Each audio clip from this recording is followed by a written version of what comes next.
Hello everyone, welcome to Sinless Circle. গরমকাল মানেই, বিশেষ করে মার্চ এপ্রিল মাস মানেই কিন্তু নিম ফুল আর নিম ফুলের পাতা। প্রতিটি বাড়িতে এটা একদম মাস্ট। ভাজা করে হোক, শুক্তো করে হোক, যেভাবেই হোক খাওয়া চাই। চিকেন পক্সের প্রতিষেধক হিসেবে আমরা কিন্তু এটা খেয়েই থাকি। তাছাড়া নিম পাতা আর নিম ফুল এই কথাগুলো শুনলেই যেন মনে হয় যে এগুলোর সাথে কোনো খারাপ কিছু জড়িয়ে থাকতে পারেই না। নিম এই কথাটা মানে সব দিক থেকে একেবারেই সুরক্ষিত এবং শরীরের জন্য খুবই ভালো। বাড়ির বড়রা নিম ফুল ও পাতা সবাই বেশি পরিমাণে ব্যবহার করতে বলে। তার কারণ আমরা প্রত্যেকেই জেনে এসেছি যে নিম পাতা ও ফুল এগুলো প্রচুর পরিমাণে লেপ্রসি পেশেন্টদের জন্য খুবই উপকারী। নিম পাতা, কাঁচা হলুদ একসাথে বেটে তার সাথে সর্ষের তেল, এটা আমরা জানি যে স্কিনের জন্য কতটা ভালো। স্কিনের যে কোনো র্যাশেই আমরা নিম পাতা জল ফুটিয়ে কিন্তু ব্যবহার করতেই পারি। এছাড়া এই নিম ফুলগুলো দেখো, এগুলো কিন্তু প্রচুর পরিমাণে স্কিন আলসার বা হার্টের সমস্যা বা রক্ত শুদ্ধ করতে, যে কোনো রকমের জ্বর হলে, ডায়াবেটিসের পেশেন্টদের ক্ষেত্রে, লিভারের প্রবলেম থাকলে এগুলোর ভাজা কিন্তু খুবই উপকারী। চাইলে শুক্তো করেও খাওয়া যেতে পারে। চোখের সমস্যায় বা চোখে যে কোনো ধরনের ইনফেকশন হলেই কিন্তু এর পাতা আর ফুল যেভাবেই হোক খাওয়াটা খুবই উপকারী। আর যদি পেটে কৃমি হয় তাহলে তো আর কোনো কথাই নেই, মাস্ট খেতে হবে। পেট খারাপের সমস্যায় দীর্ঘদিন ধরে ভুগতে থাকলে নিম পাতা ও ফুলের ব্যবহার খুবই উপকারী হবে। কিন্তু তাই বলে এর সাইড এফেক্টটাও ভুলে গেলে চলবে না। জন্ম নিয়ন্ত্রণের ক্ষেত্রে বা অ্যাবর্শন ঘটাতে চাইলে প্রাকৃতিকভাবে প্রচুর পরিমাণে নিম পাতা বা ফুল যদি রেগুলার খাওয়ারে ব্যবহার করা যায় তাহলে কিন্তু খুব সহজে ওষুধ ছাড়াই অ্যাবর্শনও হয়ে যেতে পারে বা সন্তান ধারণের ক্ষমতা কমে যেতে পারে। ছেলেদের ক্ষেত্রে কিন্তু এটি একই প্রভাব দেয়। তবে আজকের ভিডিওটা শুধুমাত্র নিম পাতা বা ফুল নিয়ে নয়। শুধু আমি বা তুমি যে নিম ফুল ভালোবাসি তা নয়, এখানে এমন একজনও রয়েছে যে নিম ফুল খেতে মারাত্মক ভালোবাসে। আর তুমি আমি যদি খেয়াল না করি তাহলে সেটা সোজা আমাদের পেটের মধ্যেও চলে যেতে পারে। তাই খুব সাবধান এবং খুব সতর্ক হয়ে লক্ষ্য করো এখানে এক নতুন অতিথি।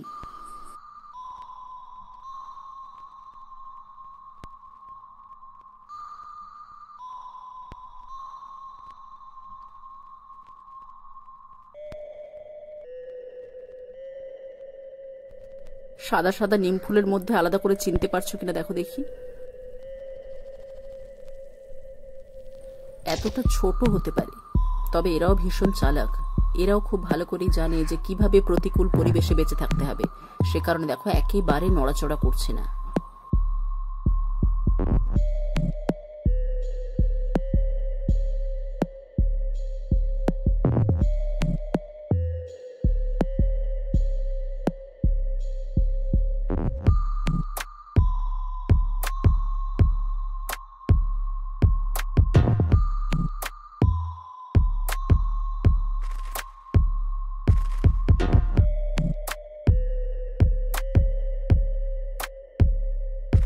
এগুলো হলো এক ধরনের হোয়াইট লুপার ক্যাটারপিলার, যেগুলো চলার সময় ঠিক পিঠের দিকটা দেখো এমনভাবে উপরের দিকে উঁচু হয়ে থাকে, দেখতে একটা লুপের মতো দেখায়।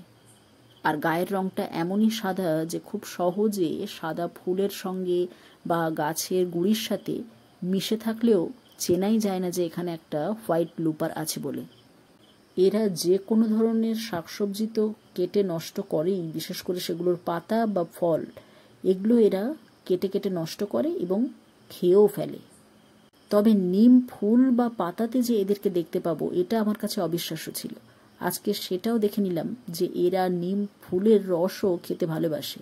শত্রুর চোখকে ফাঁকি দেওয়ার জন্য এদেরকে অনেকবার নাড়াচাড়া করলাম, কিন্তু তা সত্ত্বেও দেখো একটা জায়গাতে একেবারে স্টিল হয়ে দাঁড়িয়ে আছে। এমন ভাব করছে যেন একটা জড় পদার্থ, যাতে শিকারী বুঝতে না পারে। তাই দেখো এত নাড়াচাড়া করার পরও কিভাবে একটা জায়গাতে স্থির হয়ে দাঁড়িয়ে আছে। এভাবে শত্রুর চোখে ভালোই ধুলো দিতে পারে এরা।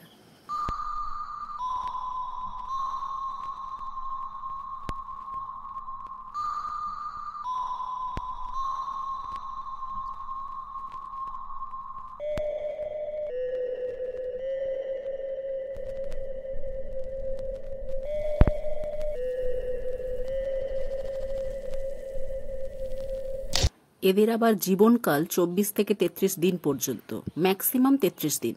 তাই এই ছোট্ট জীবনকালের মধ্যে যা খাওয়ার এদের খেয়ে নিতে হবে, তারপর আয়ু শেষ। তাই আর ইচ্ছে থাকলেও উপায় থাকবে না। এদের প্রচুর পরিমাণে সবজির পাতায় বা সবজির গায়ে দেখা যায়, তার কারণ এদের জন্মের হার খুবই বেশি। একটি ফিমেল লুপার একসাথে প্রায় 200 থেকে 600টা পর্যন্ত ডিম পাড়তে পারে। আর এরা ডিম পাড়ে গাছের কোনো গুঁড়ির ওপরেই, যেখানে ছায়া থাকে সেই জায়গাতে একসাথে প্রচুর পরিমাণে ডিম এরা পাড়ে। যদিও এরা মানুষ বা পশু পাখি বা কুকুর বেড়াল এদের জন্য খুব একটা টক্সিক নয়, তাও যতই হোক এরা তো পোকা, সে কারণে ভুলবশত খেয়ে ফেলাটা একেবারেই উচিত হবে না।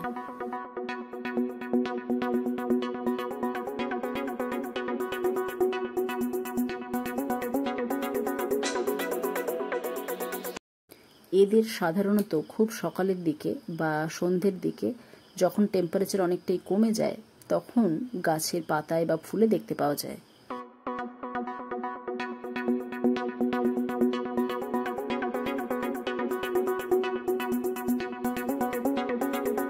আমি যেহেতু বারবার ডিস্টার্ব করছি, সেজন্য দেখো মাথাটা কিভাবে কাঁপছে। তার উপর আবার আশেপাশে মাথা ঘুরিয়ে এখন দেখে নিচ্ছে যে কোনো অবলম্বন আছে কিনা। তাহলে সামনের অবলম্বনটাকে আঁকড়ে সামনে এগিয়ে যাবে আর পেছনের অবলম্বনটা ছেড়ে দেবে। বেশিরভাগ পোকারা বিপদের আশঙ্কা করলেই দেখবে পুরো শরীরটাকে কাঁপাতে থাকে, যাতে এটা বুঝতে না পারা যায় যে কোনটা ওদের মাথা আর কোনটা ওদের পেছন। এভাবে শত্রু বা শিকারী পশু পাখিদের হাত থেকে নিজেদেরকে বাঁচানোর একটা খুব ভালো পথ এরা আগে থেকেই প্রস্তুত করে রাখে। অনেকটা জুম করে এত বড় সাইজ একে দেখতে পাচ্ছি, কিন্তু এতটাই ছোট এটা সাইজে যে নিম ফুলের সঙ্গে যদি একসাথে মিশে থাকে কোনোভাবেই বোঝার উপায় নেই। হাঁটার সময় পুরো বডিটাকে লুপের মতো একটা আকৃতি দিয়ে কিভাবে সামনের অবলম্বনকে ধরে পেছনের অবলম্বনকে ফেলে ওরা এগিয়ে আসে সেটা এখানে দেখো।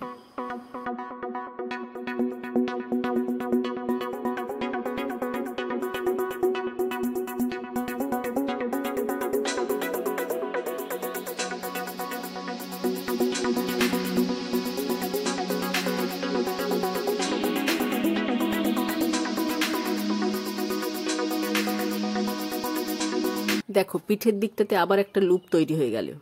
নিজেকে যতক্ষণ না পুরোপুরি সিকিউর বলে মনে করছে ততক্ষণ পর্যন্ত কিন্তু শরীরটা একটু নড়তেই থাকবে। এদের সারা জীবনকাল জুড়ে 4টে দশাই দেখতে পাওয়া যায়। প্রথমে ডিম, তারপর লার্ভা, তারপর পিউপা, আর তারপর একেবারে অ্যাডাল্ট অবস্থা। একটানা প্রায় 3 থেকে 5 দিন পর্যন্ত এরা রাতের বেলাতেই কিন্তু ডিম পাড়তে থাকে। আর ডিমগুলোকে শুইয়ে রাখার জন্য এরা সব থেকে বেশি প্রেফার করে উঁচু উঁচু গাছ, যেগুলোতে ছায়া হয় বেশি। তারই গুঁড়িগুলোই এদের সব থেকে উপযুক্ত এবং সুরক্ষিত জায়গা বলে মনে হয় ডিমগুলোকে শুইয়ে রাখার। বাঁশ গাছটাও এরা খুবই প্রেফার করে এক্ষেত্রে। লার্ভা অবস্থাতেই এদের শরীরে খিদের মাত্রা থাকে অনেক বেশি, সেই কারণে লার্ভা দশাতেই এরা সব থেকে বেশি পাতা বা সবজি বা ফুল এগুলো নষ্ট করে। অনেক ক্ষেত্রে দেখা যায় পাতার একেবারে ধার ধরে ফুটো ফুটো ফুটো ফুটো করে করেও এরা রেখে চলে যায়। কখনো কখনো পাতার একেবারে মাঝখানের রিবটাকে বাদ দিয়ে বাকি পুরোটাই এরা খেয়ে ফেলে। যে লার্ভাগুলো বেশ ম্যাচিওর হয়ে গেছে তারা আবার শক্ত পুরনো পাতাই বেশি খেতে পছন্দ করে। নিম ফুল বা পাতা তেতো বলে যে এতে পোকা থাকবে না তেমনটা কিন্তু নয়, তাই সবসময় বেছে খাওয়াটা খুবই দরকার। যদিও এরা তৃণভোজী, কিন্তু তাও নিজেদের অজান্তে এদেরকে খেয়ে ফেলছি সেটা ভাবলেই কেমন একটা লাগে। তবে একটা কথা আছে জানো তো, বিষে বিষে বিষক্ষয়। অর্থাৎ এই নিম গাছে যে ধরনের লুপারটা দেখতে পাচ্ছি, এদেরকে নিম গাছ থেকে তাড়াতে হলে প্রয়োজন হবে নিম পাতা, তার সাথে বাজারে দশকর্মা দোকান থেকে আনতে হবে কর্পূর, আর তার সাথে কাঁচা হলুদ। কাঁচা হলুদ আর নিম পাতা যতটা পরিমাণে নেবে, কর্পূর তার হাফ দিয়ে একসাথে 20 থেকে 25 মিনিট ভালো করে ফুটিয়ে সেই জলটা ঠান্ডা করে একটা স্প্রে বটলে রেখে দিতে হবে। তারপর সেটাকে সকাল সন্ধ্যেতে পুরো গাছের ওপর থেকে একদম গাছের গোড়া পর্যন্ত মাটিতেও ভালোভাবে স্প্রে করে দিতে হবে। তাহলে দেখবে কিছুদিনের মধ্যেই আর এই লুপারগুলোকে দেখা যাচ্ছে না। এই পদ্ধতিটি শুধুমাত্র যে নিম গাছের ক্ষেত্রেই উপযুক্ত তা নয়, যে কোনো সবজি যে কোনো শাকের ক্ষেত্রে এটা তোমরা অ্যাপ্লাই করতে পারো, কারণ এতে গাছের কোনো ক্ষতি হয় না। যেহেতু কর্পূর, কাঁচা হলুদ, নিম পাতা সবকটাই জীবাণুনাশক এবং কর্পূরও কীটপতঙ্গকে গাছ থেকে তাড়াতে ভীষণই সাহায্য করে, তাই এটা ভীষণ সেফ। যদিও এখানে হোয়াইট লুপার ক্যাটারপিলার দেখতে পাচ্ছি, কিন্তু ব্রাউন আর গ্রিন কালারের লুপার ক্যাটারপিলার সবচেয়ে বেশি পরিমাণে দেখা যায়। তার জন্য সর্ষে, মূলো, বাঁধাকপি, ফুলকপি এদের পাতায় বা সবজিতে নিয়মিত একটু চোখ রাখলেই চলবে।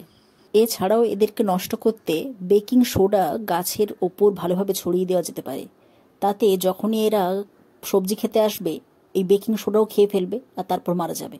আর বাজার থেকে যদি এক গুচ্ছ নিমফুল বা নিমফুলের পাতা কিনে আনো, তাহলে সবার আগে যেটা করবে, উষ্ণ গরম জলের মধ্যে নুন ফেলে তার মধ্যে বেশ কিছুক্ষণ এগুলোকে ডুবিয়ে রাখবে। এতে ভেতরে থাকা যে কোনো ক্ষুদ্র থেকে অতি ক্ষুদ্র পোকা ঠিক ভেসে যাবে। পেছনের অংশটাকে দিয়ে যে কোনো জায়গা ভীষণই শক্তভাবে ধরে রাখতে পারে এরা। চট করে কোনো কিছু দিয়ে ধাক্কা দিয়ে ফেলে দেওয়ার চেষ্টা করলেও কিন্তু এগুলো পড়বে না। এখানে দেখো নিম ফুলের কুঁড়িটাকে কিভাবে খাচ্ছে।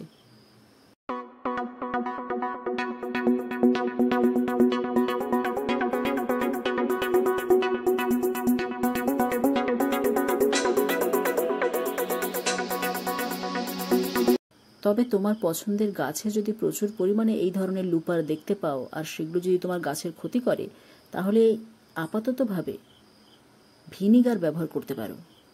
4 লিটার জলের মধ্যে 2 চামচ ভিনিগার মিশিয়ে নেবে। তারপর দিন রাতে যখন ইচ্ছা হয় তখন স্প্রে করতে থাকবে।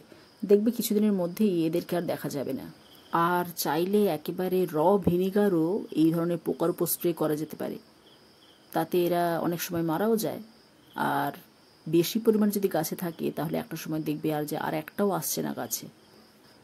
এদের আবার 12টা করে চোখও থাকে, যার সাহায্যে এরা অন্যান্য পশু পাখির মতো কোনো একটা নির্দিষ্ট জিনিসকে পরিষ্কার করে দেখতে পায় না ঠিকই, তবে আলো বা অন্ধকার এই দুটো জিনিসকে কিন্তু ভালোভাবে অনুমান করতে পারে। এদের হাত থেকে সবজি বা গাছকে বাঁচানোর জন্য চাষিরা কিন্তু এদেরকে অনেক সময় হাত দিয়ে বেছে বেছে তারপর এক জায়গায় জড়ো করে সেগুলোকে একসাথে মেরে ফেলে। এখন অবশ্য বিভিন্ন রকম সবজি বাগানে উন্নত পদ্ধতিতে ফ্লোরোসেন্ট আলোর হলুদ ফাঁদ পেতে এর থেকে পরিণত মদ তৈরি হওয়ার মরশুমেই সেগুলোকে নষ্ট করার একটা চেষ্টা করা হয়। এছাড়া শীতকাল শেষ হলে ফেব্রুয়ারি মার্চ মাস নাগাদ যখন আবার নতুন করে সবজি চাষ করা হয়, সে সময় এই লুপারদের থেকে জন্মানো মথগুলো সবজির বাগানের আশেপাশে কোনো ঘন বাঁশঝাড়ের মধ্যে নিজেদের পাখা দুদিকে প্রসারিত করে বিশ্রাম নেয়। ঠিক সেই সময় অনেক চাষিরা ঝাঁটা দিয়ে সেগুলোকে পিটিয়ে মেরে ফেলে, যাতে সবজি বাগানগুলোকে বাঁচাতে পারে। খুব ভালো করে এখানে দেখো, শরীরের প্রত্যেকটা খণ্ড ভীষণই স্পষ্টভাবে বোঝা যাচ্ছে। বর্ষাকাল শুরুর ঠিক আগে আগে অর্থাৎ মার্চ থেকে জুন মাসের মধ্যে এরা মারাত্মক পরিমাণে গাছের ক্ষতি করে। ভরা বর্ষাতে এরা গাছপালার খুব একটা বেশি ক্ষতি করে না, তবে বর্ষা আবার যখন শেষের পথে চলে আসে আর শীতের শুরুটা হয়, তখন কিন্তু এরা আবার প্রচুর পরিমাণে গাছপালা নষ্ট করতে থাকে। তবে এরা যখন নিজেদের এই রূপটা বদলে একটা সুন্দর মথের রূপ নেয়, তখন কিন্তু দেখতে মারাত্মক সুন্দর লাগে। পরিণত এই মথগুলো মার্চ থেকে জুলাই, তারপর সেপ্টেম্বর থেকে অক্টোবর এই মাসগুলোতে সব থেকে বেশি অ্যাক্টিভ হয়ে ওঠে। এদেরকে দেখে নিশ্চয়ই এটাই মনে হচ্ছে যে এত সুন্দর মথকে কি করে মানুষে মেরে ফেলে। আসলে ওই যে বললাম, এদের জন্মহার এত বেশি আর এত সংখ্যায় এরা বেড়ে যায় যে বাগান বাগিচা একেবারে নষ্টই করে ফেলে। সে কারণে এদেরকে মেরে ফেলা ছাড়া সেই মুহূর্তে আর অন্য কোনো উপায় থাকে না। এদেরও অবশ্য দোষ নেই, কারণ এদের বেঁচে থাকতে গেলে এই সমস্ত পাতা ফুল খেতেই হবে, আর চাষিদেরকে সবজি বাঁচাতে গেলে তাদেরকেও এদেরকে মেরে ফেলতেই হবে। তাই সবাই সবার জায়গায় ঠিক। আজকের ভিডিও এই পর্যন্ত। নেক্সট ভিডিওতে নতুন কিছু নিয়ে আবার দেখা হচ্ছে। Thanks for watching.